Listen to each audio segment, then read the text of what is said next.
सबसे पहले तो सलमान सफदर साहब ने सुप्रीम कोर्ट को ये बताया कि उनके अहकामात पर वो 2 बजे के करीब जेल के करीब पहुंचे, 2 बजे दोपहर। और जब वो जेल के करीब पहुंचे तो वहां पर 3 सिक्योरिटी चेक पॉइंट्स थे जिनमें से उन्हें गुजारा गया। 1 मील दूर जेल से एक खासा बड़ा नाका था जिस पर काफ़ी सारी पुलिस थी। वहां पर जब उन्होंने बताया कि वो सुप्रीम कोर्ट के अहकामात के सिलसिले में आए हैं तो उनको वहां से गुजार के गेट नंबर 5 तक पहुंचाया गया, जहां से वो जाकर डिप्टी सुप्रिटेंडेंट सब्तैन रजा से उनके दफ्तर में मिले और उनको बताया कि वो अदालत के अहकामात पर यहां तशरीफ लाएं।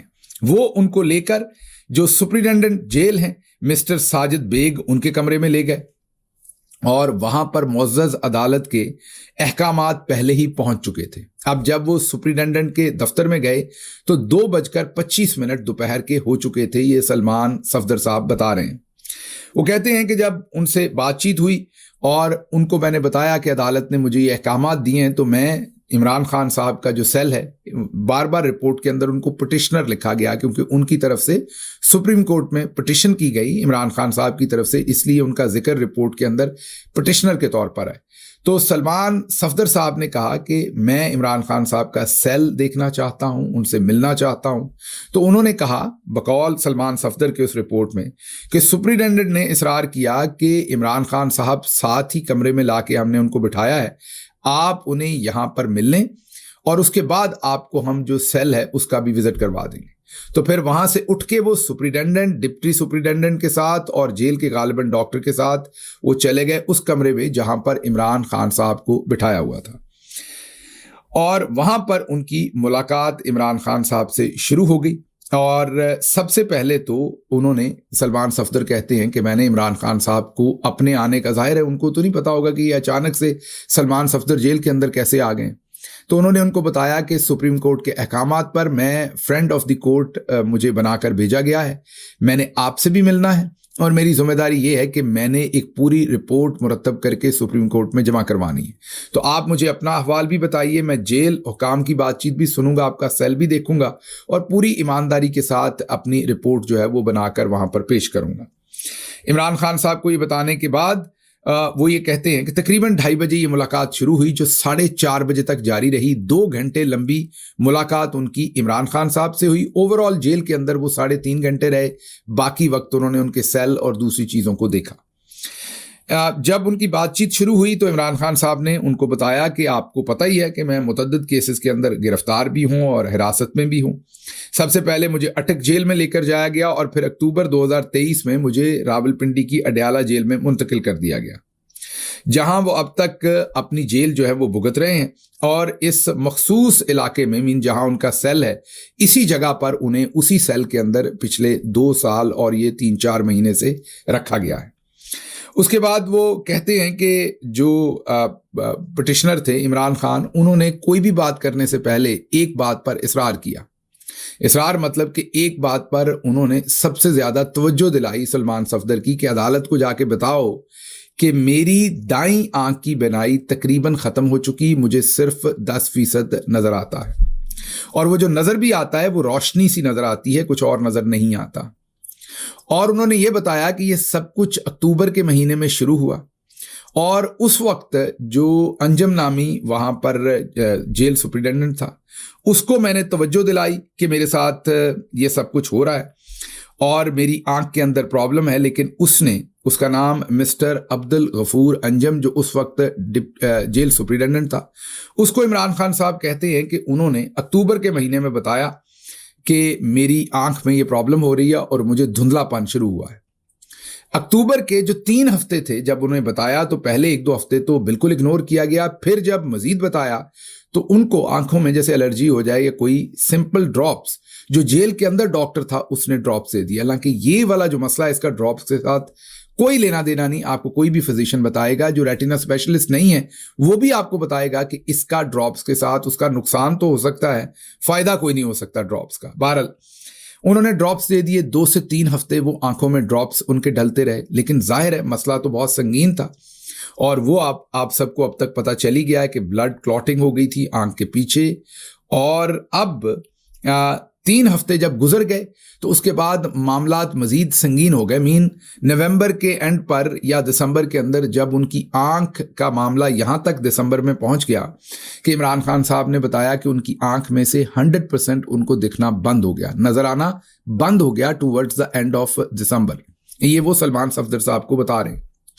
जनवरी के शुरू में जब उन्होंने ये बताया कि मुझे अब बिल्कुल नजर नहीं आता अपनी इस आंख से, तो फिर जाकर उस जेलर की कान पर जूं रेंगी और जब उसने ऊपर बताया और ऊपर वालों को पता चला, जाहिर है सब कुछ मिलकर ही, वहां एक कर्नल भी था, अकेला ये गफूर अंजम तो नहीं, वहां एक मिलिट्री का कर्नल भी बैठता है जेल में। तो कर्नल ने और गफूर अंजम ने जाहिर है ऊपर वो अहकामात सीधे आसिम मुनीर से लेते हैं। तो उनके इमा पर, आसिम मुनीर के इमा पर इन्होंने इमरान खान साहब को सिर्फ वो ड्रॉप्स दिए। फिर 16 जनवरी को गफूर अंजम को वहां से ट्रांसफर कर दिया गया और नए ये जो जेलर आए या नए सुपरिटेंडेंट जो बेग साहब आए, इनके जुम्मे ये लगाया गया कि ये अब इमरान खान साहब का मुआयना करवाएं।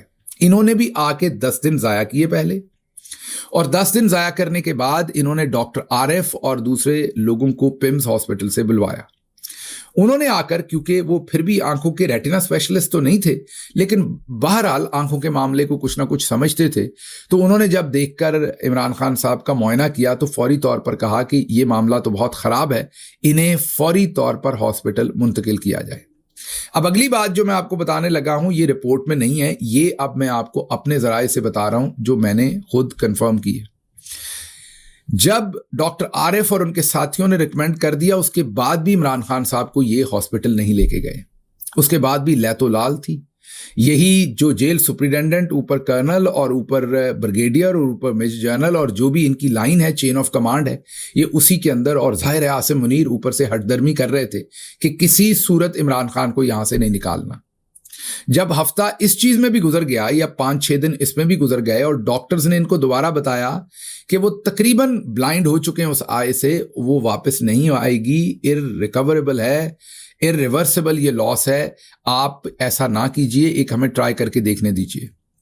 फिर बड़ी मजबूरी में ये रात के वक्त इमरान खान साहब को लेके गए और वहां पर उनकी आंख में इंजेक्शन लगा।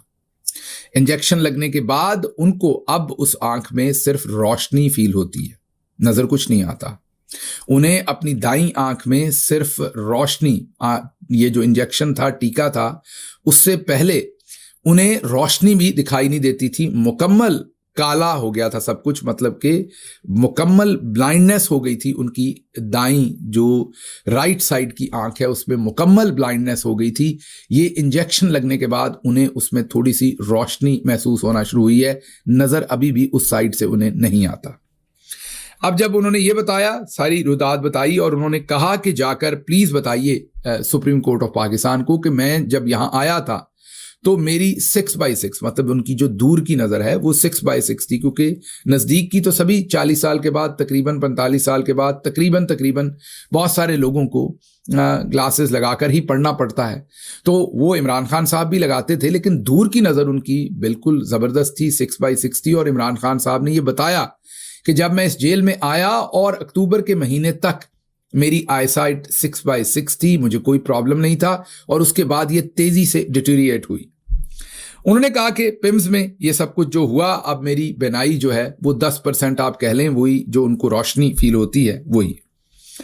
उसके बाद सलमान सफदर ने जो ऑब्जर्वेशन लिखी वो बहुत ही तकलीफ दे है। वो कहते हैं कि जितनी देर मैं वहाँ बैठा रहा, इमरान खान की आंख में से पानी चलता रहा, जो उनकी दाईं आंख थी, और वो रुमाल के साथ बार बार अपनी आंख को साफ करते रहे। वाज़े तौर पर नजर आ रहा था कि वो शदीद तकलीफ में है, बेचैनी है, तकलीफ है, इस्तराब है आंख की वजह से। मतलब वो डिस्कम्फर्ट में थे, पेन में थे, तकलीफ में थे, और वो बार बार अपनी आंख साफ कर रहे थे। उनकी आंख से पानी जो है वो टपक रहा था, और ये सलमान सफदर कह रहे हैं। और मैं आपको ये वाज़े बता दूं कि इमरान खान को, जाहिर है मैंने उनके साथ बहुत वक्त गुजारा है, छोटी मोटी तकलीफ उनको जो हो वो किसी को पता नहीं लगने देते। अगर सलमान सफदर वाकई, और मैं यहाँ ये भी आपको बता दूं कि सलमान सफदर क्योंकि मेरे भी वकील रहे हैं, जब मेरे पे गद्दारी और बगावत का मुकदमा बना था तो मेरी जो ज़मानत थी उसको उन्होंने ही अदालत के अंदर प्लीड किया था, अदालत के अंदर उन्होंने उस केस को फाइट किया था। बाद में मेरे पर जो तशद्दुद का केस था उसे सुप्रीम कोर्ट ऑफ पाकिस्तान लेकर गए और एक जज साहब जिनको बाद में खुद मुकाफाते अमल का नतीजा भुगतना पड़ा या उनको इसी मिलिट्री जर्नल्स ने वहाँ से बेअबरू करके सुप्रीम कोर्ट से हटाया, उन्होंने बजाय मुझे इंसाफ देने की सुप्रीम कोर्ट ऑफ पाकिस्तान में जब सलमान सफदर मेरे तशद्दुद का केस लेकर गए तो जस्टिस मुज़ाहर अली अकबर नकवी साहब ने इनके साथ कोई ज़ाती स्कोर सेटल करने के लिए इवन मेरे उस केस को भी नुकसान पहुंचाया और वहाँ पर बहुत ही तकलीफ दे रिमार्क्स जो हैं वो पास किए। बहुत ही तकलीफ हुई उस वक्त मुझे भी वो सुन के। और सलमान सफदर साहब बहरहाल प्रोफेशनल वकील रहे, उन्होंने बेहतरीन कंडक्ट किया सुप्रीम कोर्ट में भी और हाई कोर्ट में भी। इसीलिए मैं आपको कल परसों भी जब बता रहा था कि ये रिपोर्ट लिखेंगे तो मैं उस वक्त भी आपको कह रहा था कि ये थॉरली प्रोफेशनल आदमी है, सियासत से कोई लेना देना नहीं है, अपने प्रोफेशनल कंडक्ट के ऊपर बड़े नपे तुले तरीके से काम करते हैं।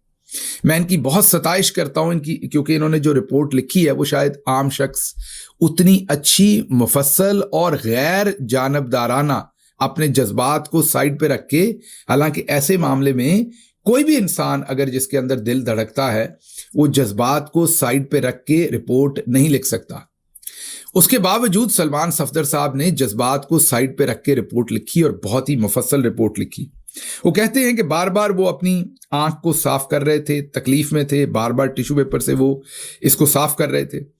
और फिर उन्होंने ये भी बताया कि यहाँ पर मेरा ब्लड प्रेशर चेक करते हैं, ये ऑक्सीजन का लेवल चेक करते हैं, बाकी तो यहाँ पर जाहिर है कोई ऐसी मेन चीज़ नहीं है। फिर जब सलमान सफदर साहब ने जेल सुप्रिटेंडेंट से पूछा कि आपके पास इमरान खान साहब की कोई रिपोर्ट्स हैं, आंख की या दूसरी, तो पता चला जेल के अंदर किसी किस्म की रिपोर्ट्स हैं ही नहीं, सब फौजी जर्नल्स ने अपने पास रखी हुई हैं।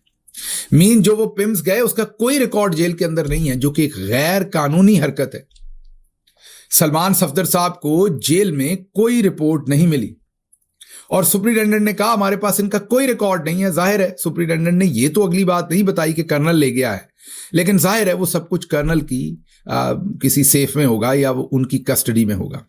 मैं आपको पहले दिन से कह रहा हूं कि इमरान खान एक कैदी नहीं है, मगवी हैं। उन्हें आसिम मुनीर और उनके साथी जर्नल्स ने आर्मी के डंडे के जोर पर, फौज के डंडे के जोर पर, जैसे दुश्मन मुल्क के जर्नल्स आपको पकड़ लें, बिल्कुल उसी तरीके से इमरान खान को इन जर्नल्स ने मगवी बना के रखा हुआ है। वो जेल के अंदर नहीं है।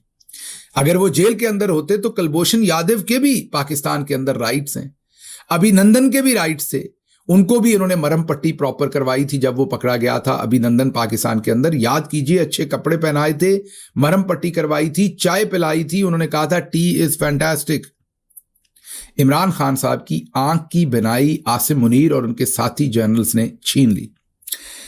अब जब उनको रिपोर्ट नहीं मिली तो सलमान सफदर कहते हैं कि जेल से आने के बाद मैंने इमरान खान साहब के जो अहले खाना है उनसे पूछा कि आपके पास कोई रिपोर्ट है, तो वो जो पिम्स की 1 पेज की रिपोर्ट थी जो ट्विटर पर भी सबके पास है, जिसमें कोई खास चीज़ नहीं, वो फैमिली के पास थी, उन्होंने वो दे दी। बहरहाल आगे चलते हैं। अब आगे ये है कि जो टेस्ट वगैरह किए गए उसमें इमरान खान साहब ने ये भी बताया सलमान सफदर साहब को कि मेरी उम्र 73 साल है। इस उम्र के अंदर मुझे बार बार वक्तन फवक्तन अपने डिफरेंट टेस्ट करवाने पड़ते हैं, खून के नमूनों के टेस्ट करवाने पड़ते हैं, और वो सब के लिए मुझे मेरे जो डॉक्टर्स हैं, डॉक्टर फैसल या डॉक्टर आसिम या दोनों, उन तक एक्सेस जो है वो कभी नहीं दी गई, ना ही मेरे बेटों से कभी बात करवाई गई है, और पिछले कई महीनों से तो मेरी बहनों से भी मुलाकात नहीं करवाई जाती, और जब तक गफूर अंजम रहा जेल के अंदर मौजूद मेरी बीवी से भी मेरी मुलाकात नहीं करवाई जाती। और जब से ये सुप्रिटेंडेंट नया आया तो शायद हफ्ते में एक दफ़ा को 15-20 मिनट के लिए उनकी ज़ौजा के साथ उनकी मुलाकात जो है वो करवाई गई। फिर उन्होंने ये भी बताया कि मेरी उम्र 73 साल है और पिछले 2 साल से मुझे दांतों की भी तकलीफ है, लेकिन दांतों के किसी डॉक्टर से मेरा ट्रीटमेंट जेल के अंदर नहीं होने दिया गया, नहीं करवाया गया। आगे चलते हैं। मतलब मुशावरत भी नहीं करवाई गई, मुआयना भी नहीं करने दिया गया दांतों के डॉक्टर को, ट्रीटमेंट तो दूर की बात है। इसके बाद वो ये कहते हैं कि जाहिर है जो पिटिशनर हैं उन्होंने सबसे पहले अपनी सेहत के मतलब उनको जो तशवीश है और अपनी हिरासत के हालात पर उन्होंने बहस की, बशमूल कैद के दौरान फराहम की जाने वाली सहूलतों पर भी बात हुई। उनसे जब उनका मामूल पूछा तो उन्होंने बताया कि मैं सुबह इस तरीके से नाश्ता करता हूँ, एक ही खाना खाते हैं, वो दोपहर का खाना जो है वो अगर मुर्गी का सालन बनता है या कोई और गोश्त बनता है या दूसरी चीज़ें, वो उन्होंने बताई कि मेरे घर वाले ये पैसे जमा करवाते हैं और मैं अपने पैसों से इमरान खान की फैमिली वहाँ पैसे जमा करवाती है और उन पैसों से इमरान खान जो है वो अपना खाना जेल के अंदर खाते हैं जो वहाँ पर बनाया जाता है। उसके बाद उन्होंने ये बताया कि मौसम सरमा के अंदर उस सेल के अंदर बहुत ज़्यादा हवा आती है, ठंडी हवा, और गर्मा के अंदर जो गर्मियों का मौसम है, इमरान खान ने उनको बताया कि बहुत ज़्यादा मेरे लिए तकलीफ़ का बायस होता है। मच्छर और काकरोच, कीड़े मकोड़े सब सेल के अंदर आते हैं। कोई वहाँ पर इंतज़ाम नहीं है किसी भी किस्म का, जो पंखे का या इस तरीके का या कोई भी जो थोड़ी बहुत भी ठंडक कर सके कि इंसान को कोई नींद आ जाए, तो वहाँ पर ऐसा कोई इंतज़ाम नहीं है। फिर सलमान सफदर साहब ने यह भी बताया कि उनको वहाँ पर जब उन्होंने देखा तो कुछ चीज़ें उन्हें नज़र आईं जो वहाँ पड़ी हुई थी, और वो जाहिर है उनके कंपाउंड के अंदर उन्हें जैसा कि कोई उनके एक्सरसाइज का थोड़ा बहुत एक साइकिल थी शायद, और इस तरह का उन्हें इक्विपमेंट जो है वो साथ वाले सेल के अंदर पड़ा हुआ नज़र आया। उसके बाद उन्होंने सलमान सफदर ने यह भी बताया कि जो सेल था उसके अंदर एक कुर्सी, एक मेज़, एक बिस्तर और 5 हैंगर्स थे। कमरे के अंदर कोई अलमारी नहीं थी। इस वजह से इमरान खान के तमाम कपड़े, जितने भी कपड़े एक्सरसाइज करने वाले या कोई और कपड़े, वो 5 हैंगर्स के ऊपर एक किल्ली जिसे आप कहते हैं, खोंटा जो होता है दीवार के साथ लगा हुआ, वहां दीवार के ऊपर वो 5 हैंगर लटक रहे थे। उसके बाद वो कहते हैं कि एक कुर्सी जो बिल्कुल आरामदेह नहीं थी, एक बिस्तर मैट्रेस था छोटा पतला उसके ऊपर, जैसे सिंगल बेड का मैट्रेस होता, और नीचे चारपाई थी, और एक मेज थी, और जो रोशनदान थे वो 2 लगे हुए थे, छोटे रोशनदान थे, लेकिन उस सेल के अंदर किसी किस्म की कोई क्रॉकरी या कोई बर्तन वगैरह वहाँ पर नहीं था। फिर वो ये बताते हैं कि सर्दियों के महीनों की जो सहूलियात हैं, वो ये बताई कि सर्दियों में एक छोटे साइज़ का उन्हें पंखा, हीटर टाइप बहुत छोटा सा पंखा जो है वो दिया गया था। जाहिर है इतने बड़े सेल में वो तो कुछ भी नहीं कर सकेगा जितना छोटा वो। पानी गर्म सर्दियों में उन्होंने कहा कि मिल जाता है। इमरान खान ने नवाज शरीफ की तरह झूठ नहीं बोले, जो चीज़ वहाँ थी वो उन्होंने कहा कि बिल्कुल है। उन्होंने बताया कि पानी मुझे मिल जाता है सर्दियों के अंदर गर्म नहाने के लिए जो है। उसके बाद वो गर्मियों का मैं आपको बता चुका कि मच्छरों का और कीड़े मकोड़ों का बहुत प्रॉब्लम है। फिर उन्होंने ये भी बताया कि कोई फ्रिज की सहूलत उनके लिए नहीं है। जो उनका खाना पक जाता है वो खाना जो है बगैर फ्रिज के उनको खाना पड़ता है, और गर्मियों में 3 दफ़ा उन्हें इस वजह से फूड पॉइजनिंग हो गई, क्योंकि उनका जो खाना था वो गर्मी की वजह से ख़राब हो जाता था। जाहिर है जो खाना उन्हें दोपहर के टाइम देते हैं वो शाम को भी उन्हें खाना होता है, तो वो खाना बगैर फ्रिज के ख़राब हो जाता है, क्योंकि उन्हें फ्रिज कोई नहीं दिया गया। मतलब ये नहीं कि उनको देना, फ्रिज की सहूलत उनके लिए है ही नहीं। ये भी नहीं कि उनका खाना कहीं और 2 सेल 4 सेल दूर किसी और बिल्डिंग में फ्रिज के अंदर रख दिया जाए, ऐसा नहीं है। उनका खाना पकाकर वहीं गर्मी में रखा जाता है, इसलिए 3 दफ़ा उन्हें उससे फूड पॉइजनिंग हुई गर्मियों के दिनों में। तो वो ये बता रहे हैं कि गर्मियों में मेरी जो जेल होती है वो बहुत मुश्किल होती है, और बड़ी मुश्किल से मुझे गुजारा करना पड़ता है। फिर उन्होंने ये भी बताया कि मेरा ये जो सेल है इसके इर्द गिर्द 10 कैमरे लगे हुए हैं। इवन जो मेरा बाथरूम है उसके ऊपर भी एक वीडियो कैमरा लगा हुआ है। हाँ, उन्होंने कहा कि मेरी सोने की जगह के ऊपर कैमरा नहीं है, लेकिन जो मेरा ओवरऑल बाथरूम की जगह है उसमें भी कैमरा है। फिर सलमान सफदर ये कहते हैं कि उस कमरे के अंदर 2 कंबल थे, एक वो मैट्रेस था, एक चारपाई, एक मेज, एक कुर्सी, और चारपाई के नीचे 5 जूते।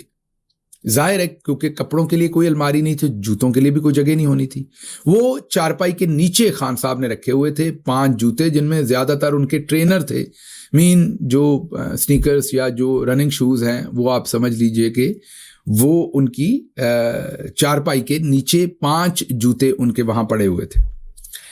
फिर वो कहते हैं कि ये जो कैमरे हैं उनसे पूछा आपकी सिक्योरिटी, उन्होंने कहा सिक्योरिटी तो जाहिर है यहाँ कैमरे इतने लगे हैं तो सिक्योरिटी का मैं क्या कहूँ कि मेरी नहीं है। तो 10 कैमरे मेरे इस पूरे सेल पे लगे हुए, बाहर लगे हुए हैं कंपाउंड में, और एक कैमरा जो है वो अंदर बाथरूम तक लगा हुआ है। हाँ, सिर्फ ये कि जहाँ मैं सोता हूँ शायद वो भी हो सकता है छुपा के इन्होंने लगाया हो, लेकिन खान साहब को लगता है कि शायद वहाँ पर कैमरा नहीं है। उसके बाद वो बताते हैं कि मेरे वकला के साथ मेरी अब कोई डिस्कशन नहीं है, कोई इंटरेक्शन नहीं है, मेरी फैमिली के साथ कोई इंटरेक्शन नहीं है, और मेरे बच्चों के साथ मेरी कोई बात नहीं हो सकी पिछली बहुत सारी देर से, और जिस वजह से मेरे बहुत सारे केसेस चल रहे हैं मैं अपने वकला को भी नहीं बता पाता, ना वो मुझे बता पाते हैं कि मेरे केसेस का अहवाल क्या है, ना मैं उन्हें बता पाता हूँ। फिर आगे वो कहते हैं कि जो मेरी ये बहुत पावरफुल लाइंस हैं जो आगे इमरान खान ने बोली, मैं पढ़ देता हूँ। इमरान खान कहते हैं कि इख्तितामी नोट पर उन्होंने ये कहा कि उन्होंने सलमान सफदर को ये बताया कि वो अपनी मौजूदा जेल में कैद से आगाह हैं, उन्हें पता है कि उन्हें इस जेल में कैद रखा गया है, और वो उसके मुताबिक उन्होंने अपनी ख्वाहिशें बहुत महदूद कर ली हैं। उन्होंने कहा कि उनके मुताबिक वो अपनी बका के लिए सिर्फ ज़रूरी बुनियादी ज़रूरियात से ज़्यादा कुछ नहीं चाहते। उन्होंने सलमान सफदर से कहा कि ना मुझे डील चाहिए, ना मुझे कोई और चीज़ चाहिए, मुझे सिर्फ अपने खूनी रिश्तों, अपने बच्चों से बात करना चाहता हूँ। सेहत की जो मेरी बुनियादी हर इंसान का हक है वो मुझे सहूलत मिल जाए, मुझे किताबें मिल जाएं, मेरे बच्चों से बात हो जाए, और मेरे जो खूनी रिश्ते हैं, मेरी बहनें, उनसे मेरी मुलाकात हो जाए। इसके आगे मैं कोई और डिमांड नहीं करता।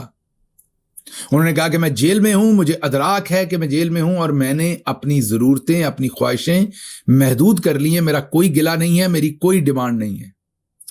और आंख का उनका जो मसला है उसकी तरफ उन्होंने बार बार सलमान सफदर साहब की तवज्जो दिलाई। उन्होंने फिर ये बताया कि जब वो वहाँ गए तो वहाँ पर ओवरऑल वो जो उनसे मुलाकात के बाद जब वो उनका सेल देखने गए तो वहाँ पर 12 फुट ऊंची दीवारें थी, जिनके अंदर एक 10 बाई 30 का छोटा सा, आप 10 बाई 30 का आप यही समझ लें, कमरा ही समझ लें, उतनी जगह में एक जगह पर घास लगी हुई थी जिसको लॉन कहा जा रहा था कि यहाँ उन्हें कभी कभी लेके आया जाता है वॉक करने के लिए।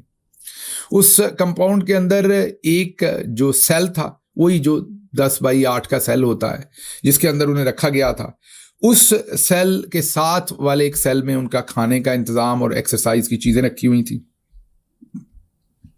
उसके बाद उनका जो सेल था उसके अंदर ही एक बाथरूम था, और उस बाथरूम की जो टॉयलेट जो था उसकी दीवार 3-4 फुट आप कहें कि वो दीवार बनाई हुई थी। शुरू में तो ये 3 फुट थी, फिर क्योंकि कैमरा लगाया हुआ था तो नहाते हुए खान साहब का पूरा जिस्म नजर आता था। फिर जब कंप्लेन की तो उन्होंने 1-1 फुट और दीवार बना दी। तो जो बाथरूम है उसके ऊपर कोई छत नहीं है, उसी 10 बाई 8 के सेल के अंदर ही बाथरूम है। आप दूसरे लफ्जों में समझें कि इंसान को बाथरूम के अंदर ही रहना पड़ रहा है, क्योंकि वो बाथरूम जो है वो सिर्फ एक 3 से 4 फुट दीवार बनाई हुई है जिसके ऊपर कोई छत नहीं है, और वो एल शेप की एक दीवार बनी होती है। क्योंकि उस सेल में मैं रहा हुआ हूं, मुझे अंदाजा है। तो उस और वो बाथरूम की जो सफाई का इंतजाम था वो भी मुनासिब नहीं था, सलमान सफदर ये लिखते हैं। मजीद वो ये कहते हैं कि उस सेल के अंदर कुछ और चीज़ें भी थीं जो खान साहब के इस्तेमाल में थी, जिसमें 2 तौलिए थे, और उसके साथ वो कहते हैं कि एक जानमाज थी, एक तस्बीह थी, उसके बाद एक टिश्यू पेपर का डब्बा था, एक माउथ वॉश था, एक एयर फ्रेशनर था, एक शेविंग जेल थी, और उनकी ज़ाहिर है रेज़र था, शेविंग किट जिसे कहते हैं, वो उनके पास पड़ा हुआ था। फिर वो ये कहते हैं कि जो बाथरूम था वो उसी के अंदर था, टॉयलेट उसी के अंदर था सेल में, लेकिन कोई भी एग्जॉस्ट फैन नहीं लगा था। 2 छोटे छोटे रोशनदान थे दोनों तरफ बने हुए और बहुत ऊंचे, लेकिन आप ये समझ लीजिए कि ओपन टॉयलेट है ना, कि सिर्फ 3-4 फुट ऊंची दीवार है और उधर ही उन्होंने सोना है, उधर ही वो टॉयलेट है, और कोई एग्जॉस्ट फैन नहीं लगा हुआ उसके अंदर। हब्स भी पानी से होती है, बदबू भी, मच्छर भी, वो सब कुछ वहीं पर है। ये सारा अहवाल बताने के बाद सलमान सफदर की जो रिपोर्ट है वो अदालत से कुछ गुजारिशात करती है। वो एक तो अदालत से ये गुजारिश करते हैं कि क्योंकि पिटिशनर ने, मतलब इमरान खान साहब ने बार बार अपनी जो दाईं आंख की बिनाई जाने का मामला है उसकी तरफ तवज्जो दिलाई, तो उन्होंने अदालत से ये इस्तदा की कि फौरी तौर पर उसके प्रॉपर ट्रीटमेंट की जो इजाज़त है या अहकामात हैं वो अदालत सादर फरमाए। फिर उन्होंने ये कहा कि उनके ज़ाती मुआलिजीन को भी इसके अंदर ज़रूर शामिल किया जाए उनके ट्रीटमेंट प्लान के अंदर। फिर उन्होंने ये भी रिक्वेस्ट की कि ख़ानदान का कोई फ़र्द जो है, एक फ़र्द, वो जब उनका ट्रीटमेंट हो, उनका मुआयना हो, तो वहाँ उसकी मौजूदगी जो है उसकी इजाज़त दी जाए। फिर उन्होंने ये भी कहा कि जो वहाँ मच्छर होते हैं, दूसरी चीज़ें, उनके लिए सफाई का इंतज़ाम, फिर फ्रिज एक अगर उनको छोटा प्रोवाइड कर दिया जाए। ज़ाहिर है वो खुद ही ख़रीद लेंगे, उनकी फैमिली ख़रीद के दे देगी, सिर्फ उनको रखने की अगर इजाज़त वहाँ दे दें, छोटा सा फ्रिज कोई, उसकी उन्होंने कहा कि उससे उनको फूड पॉइजनिंग और दूसरे मैटर्स नहीं होंगे। और आखिर पर एक बार फिर सलमान सफदर साहब ने अदालत का शुक्रिया अदा किया। उन्होंने अटॉर्नी जनरल मंसूर उस्मान अवान का शुक्रिया अदा किया कि उन्होंने तावन किया। और हम भी सभी के सभी लोग यहाँ पर सलमान सफदर का भी शुक्रिया अदा करते हैं कि उन्होंने बहुत ही मुफस्सल रिपोर्ट जो है वो बनाकर जमा करवाई। तो अब रिपोर्ट क्या है, सूरत हाल क्या है, वो आपके सामने आ गई। क्विकली ये बता दें, अदालत ने इमरान खान के ज़ाती मुआलिजीन को इजाज़त देने की कोई बात नहीं की, ना ही अदालत ने सारी रिपोर्ट को पढ़ के, जिसमें आप ये समझ लीजिए कि तकरीबन क्या, उनकी एक आंख की बिनाई तकरीबन जा चुकी है। और बहुत सारे डॉक्टर से मेरी बात हुई, वो ये सभी ये समझते हैं कि खुदा ना खास्ता अब ये इर्रिवर्सिबल है, ये लॉस जो हो गया है ये वापस शायद ना हो सके। ये बहुत सारे डॉक्टर्स का ओपिनियन है, क्योंकि इसमें टाइम बहुत ज़ाया कर दिया। वो ये समझते हैं कि ये ट्रीटेबल होती है सिचुएशन, लेकिन अगर इसका फौरी ट्रीटमेंट किया जाए। अक्टूबर से अगर मामला शुरू हुआ, 4 से 5 महीने तकरीबन गुजार दिए गए। तो अब इस सूरत हाल के अंदर वो कहते हैं कि उम्मीद नहीं है कि ये उतना ट्रीटेबल हो सके। लेकिन इसका मतलब ये नहीं कि उनको इसी जगह पे छोड़ दिया जाए, क्योंकि उनकी दूसरी आंख में भी ट्रबल हो सकती है और इस आंख के अंदर भी और ज़्यादा कॉम्प्लिकेशंस और उनके हेल्थ की और कॉम्प्लिकेशंस हो सकती हैं। इसलिए डॉक्टर्स का ख्याल ये कि उन्हें फौरी हॉस्पिटल मुंतकिल करके उनका ट्रीटमेंट करना चाहिए। लेकिन बजाय ये करने के, जो जस्टिस याया अफरीदी हैं, उन्होंने कहा कि 16 तारीख तक हुकूमत अपनी पसंद के किसी भी डॉक्टर से दोबारा उनका चेकअप करवाए और हमें बताए। इसके साथ ही साथ उन्होंने ये भी इनकार कर दिया जस्टिस याया अफरीदी ने कि इमरान खान की फैमिली में से कोई वहाँ हो सकता है। हाँ, बेटों से बात करवाने की फ़ोन पर इजाज़त दी उन्होंने। और अब 16 तारीख को पता चलेगा कि कौन चेक करता है इमरान खान साहब को और किस तरह का उन्हें ट्रीटमेंट मिलता है। लेकिन सुप्रीम कोर्ट ऑफ पाकिस्तान ने बुनियादी तौर पर इमरान खान के बुनियादी हकूक़ को डिनाई कर दिया। जो अर्जेंसी इस सारी सिचुएशन के बाद नज़र आनी चाहिए थी वो नहीं आई। ये बदकिस्मती है।